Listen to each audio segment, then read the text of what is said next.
और अब खती भी नहीं आते, सदा भी नहीं आते। अब खती भी नहीं आते, सदा भी नहीं आते।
भाई हमारे माननीय बाबू भाई हमारे पूजनीय बाबूजी श्री सर्वजीत सिंह बहुत अच्छे हैं और बहुत अच्छे कलाकार हैं।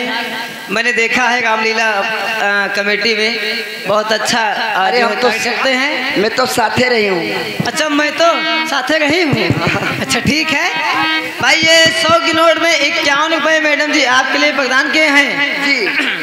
आने वाली इसी 8 तारीख से भाई यही आप लोग बहुत भली भांति जानते हैं कि 8 तारीख से रामलीला का जो है आयोजन किया गया है, जिसमें आप सभी क्षेत्रीय तथा दूर दराज के जो भी दर्शक भाई हैं सभी लोग सादर आमंत्रित हैं। आने वाली 8 तारीख से रामलीला का मंचन होगा।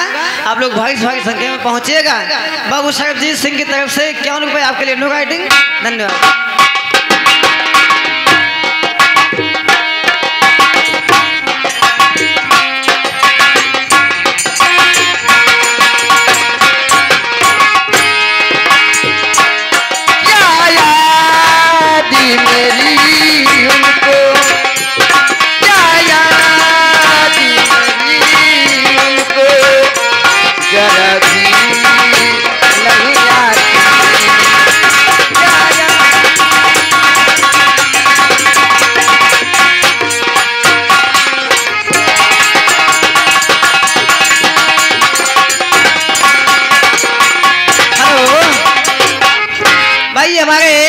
माननीय श्री ऋतिक पासवान माता जी के नाम पर 20 रुपये। धन्यवाद।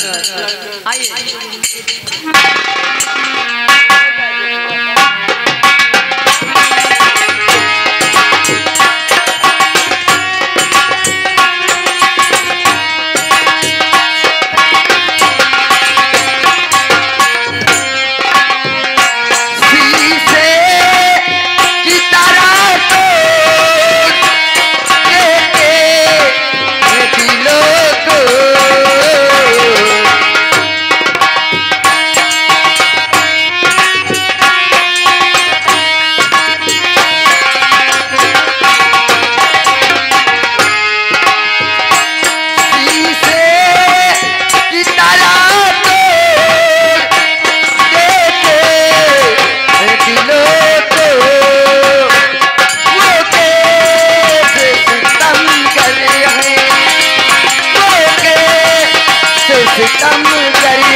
माननीय श्री बुधराम मिस्त्री, ये बोरिंग मिस्त्री हैं और नल का भी काम करते हैं।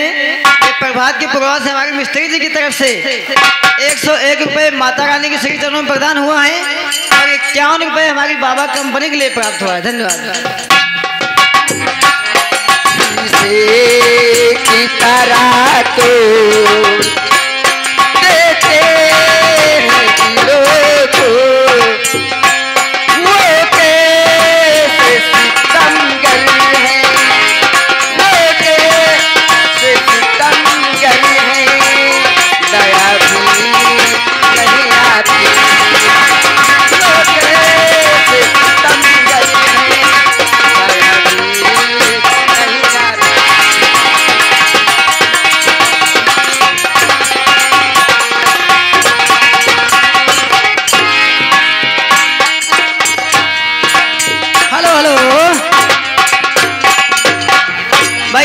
भैया का नाम है हमारे माननीय श्री पारसनाथ यादव। श्री पारसनाथ यादव जी पूरे मन बोध से आए हैं। ये 501 रुपये माता जी के नाम पर प्रदान किए हैं। धन्यवाद।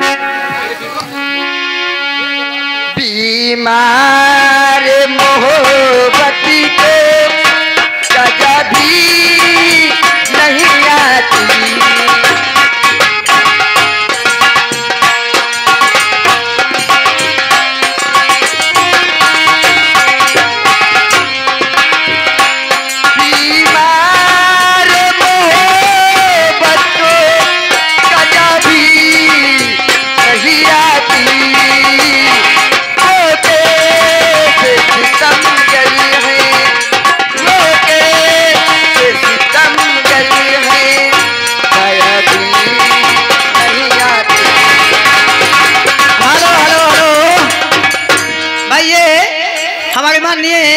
श्री रामू प्रजापत चुनौटिया के निवासी हैं। 201 रुपये माता जी के नाम पर दिए हैं। पार्टी की तरफ से बहुत बहुत धन्यवाद। हेलो हेलो आइए भोजपुरी तरह चढ़ली जवनिया में जरे धरती अर्जो तवैया बिना खेतवा अर्जो तवैया बिना खेतवा पड़ल पारती हो जोतवैया बिना खेतवा।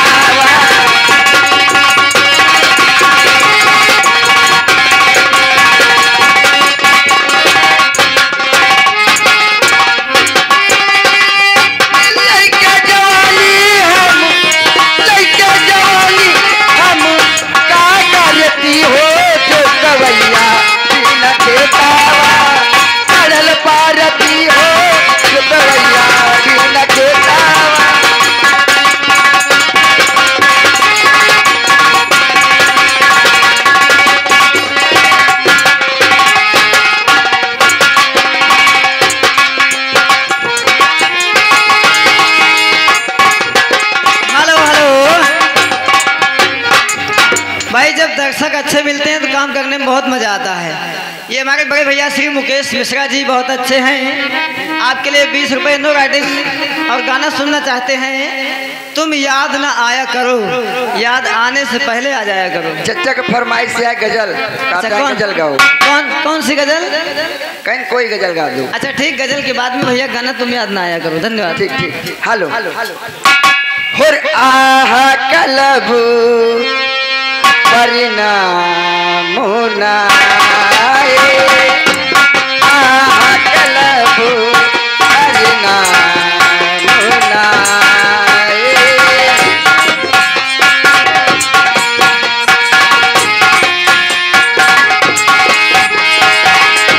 आहा कलबू परिणाम मुनाए आहा कलबू